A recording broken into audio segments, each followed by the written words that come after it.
Let's crack on with a topic 5 question. Very typical topic 5 question, and this is actually from a past paper. We're given a reaction and we're told to work out the standard enthalpy change using section 12 of the data booklet. If we're told to use section 12, bells should be ringing in your head. Formation data, because that's what we're given in table 12, formation data, along with Gibbs free energy and entropy data. But if you're standard level, then you don't need to worry about that. If you're higher level, then you'll know that when talking about standard enthalpy change, you'll be referring to section 12 and the formation data. So I'm just going to write out the equation again. So let's construct our Hess's cycle. A lot of people struggle with this. The more you practice, the easier it will become, I promise. So let's think a bit about the standard enthalpy change of formation. Remember those annoying definitions that your teacher probably made you memorize? Yes, they will come in handy now. So this is the enthalpy change when 1 mole of a substance is formed from its elements in their standard states under standard conditions.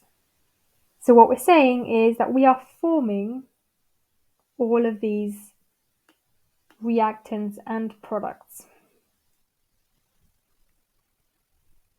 Okay, we are forming hydrogen chloride from hydrogen and chlorine. We are forming water from oxygen and hydrogen. With these elements, we're not forming anything, right? We're going from an element to an element. There's nothing happening there. There's no enthalpy change. So we can actually get rid of those.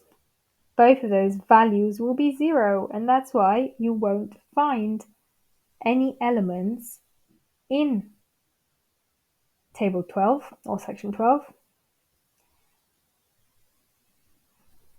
So we've got our elements here and we're going up. Okay, this is formation, we're going up towards our products. So let's have a look at the value for hydrogen chloride.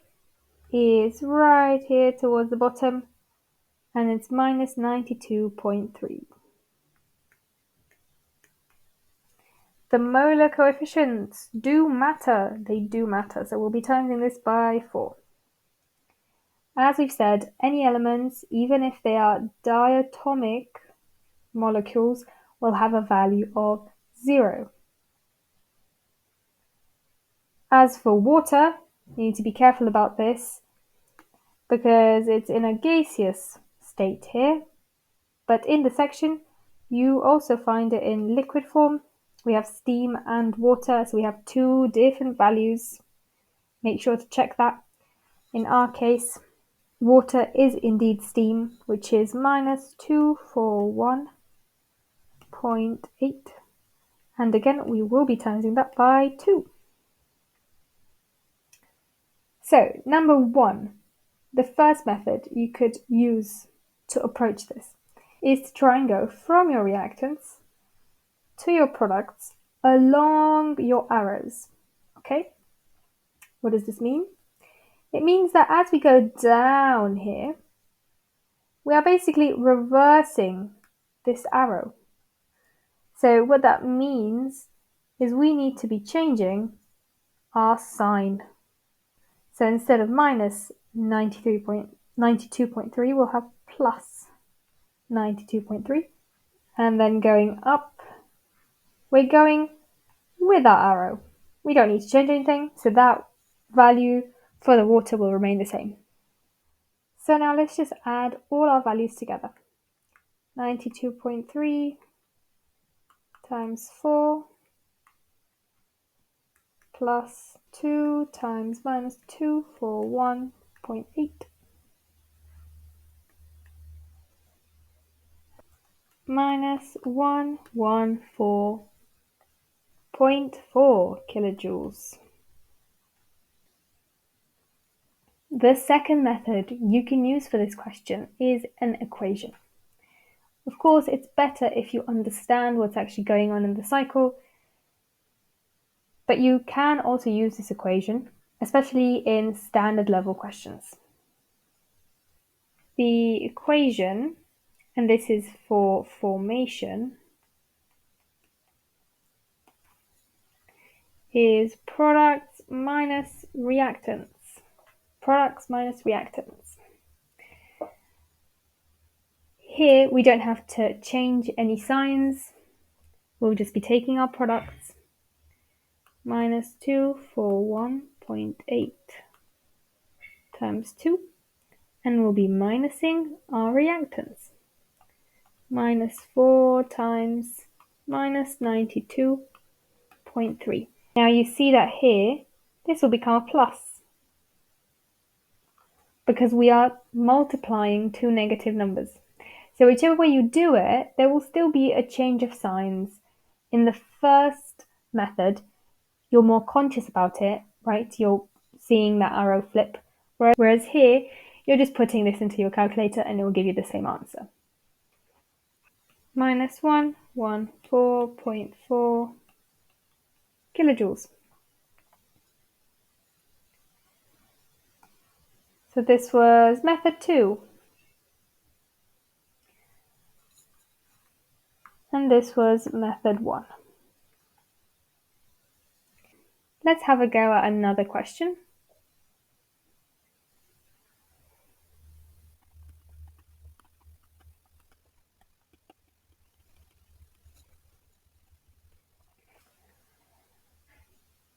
We're looking at the extraction of titanium, and it's telling us to use the standard formation data shown in table 1. This is not a past paper question, so instead of asking us to go to the data booklet section 12, it's giving us the values, but it is a very similar question to what you could get in the exam.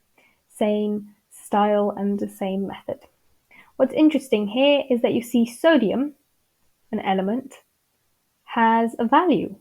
Why would sodium have a value? I thought we said that elements don't have a value for the enthalpy change of formation. Let's go back to our definition.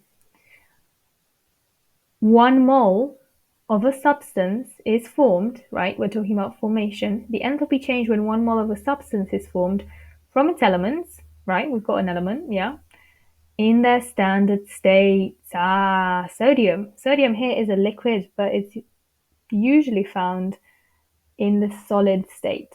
So we've actually required energy for this change to occur from a solid to a liquid. So this is why sodium does have a value here, whereas titanium doesn't. It's a metal. It's usually found in its solid state.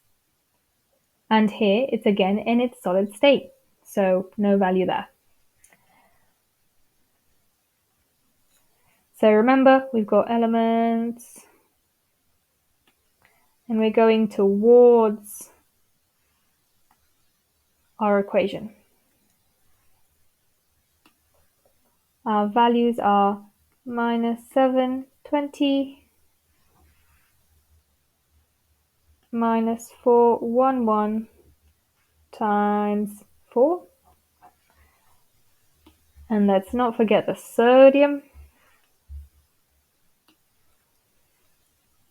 plus 3 times 4. So let's use method 1. That's where we use the cycle. We are going against our first 2 arrows. That means we will be changing the sign. So we've got plus 720 minus 12. We're going with our last arrow. We're keeping the sign the same.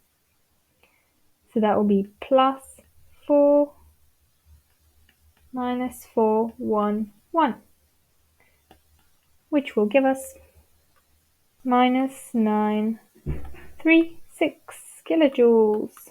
Let's try method 2. That's using the equation, which is products minus reactants.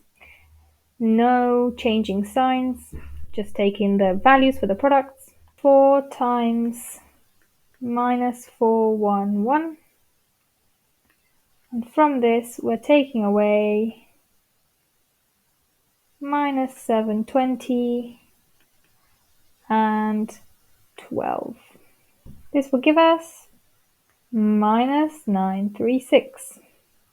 You do have to be careful with your brackets. If you didn't get the same value, then it could be that your brackets are in the wrong place.